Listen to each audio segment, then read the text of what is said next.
भीड़ हमेशा उस रास्ते पर चलती है जो रास्ता आसान लगता है, लेकिन इसका मतलब यह नहीं कि भीड़ हमेशा सही रास्ते पर ही चलती है।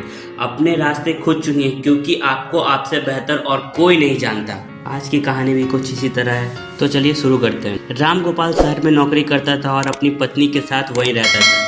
एक दिन उसके पिताजी भी उसके पास पहुंच गए। पहले तो राम गोपाल और उसकी पत्नी बहुत ही खुश हुए, लेकिन जब उनको मालूम पड़ा कि पिताजी अब यहीं रहेंगे तो उनको बहुत ही चिंता होने लगी। उनके पास एक रूम और किचन के साथ एक बरामदा था।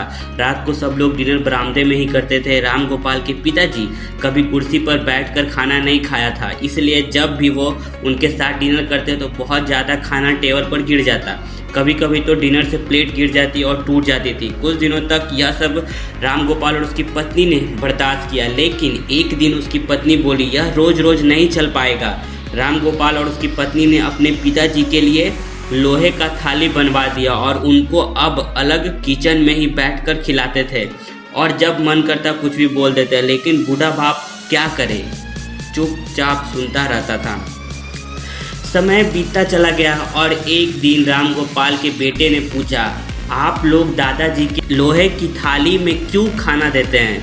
इस पर राम गोपाल ने कहा, तुम्हारे दादाजी अब बूढ़े हो गए हैं और हर रोज़ एक थाली तोड़ देते हैं, इसलिए उनको अलग से लोहे की थाली में खाना दिया जाता है।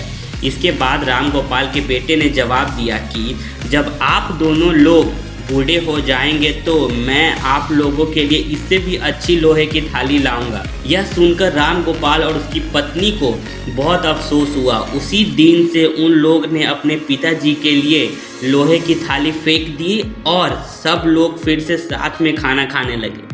इस कहानी से हम यही सीखते हैं कि हम अपने बड़ों के साथ जैसा करेंगे, हमारे छोटे भी वैसा ही हमारे साथ करेंगे। मुझे उम्मीद है इस छोटी सी कहानी से आपको कुछ सीखने को ज़रूर मिला होगा। अगर आपको वीडियो अच्छी लगे तो मेरे चैनल को सब्सक्राइब करें और मेरे वीडियो को लाइक करें।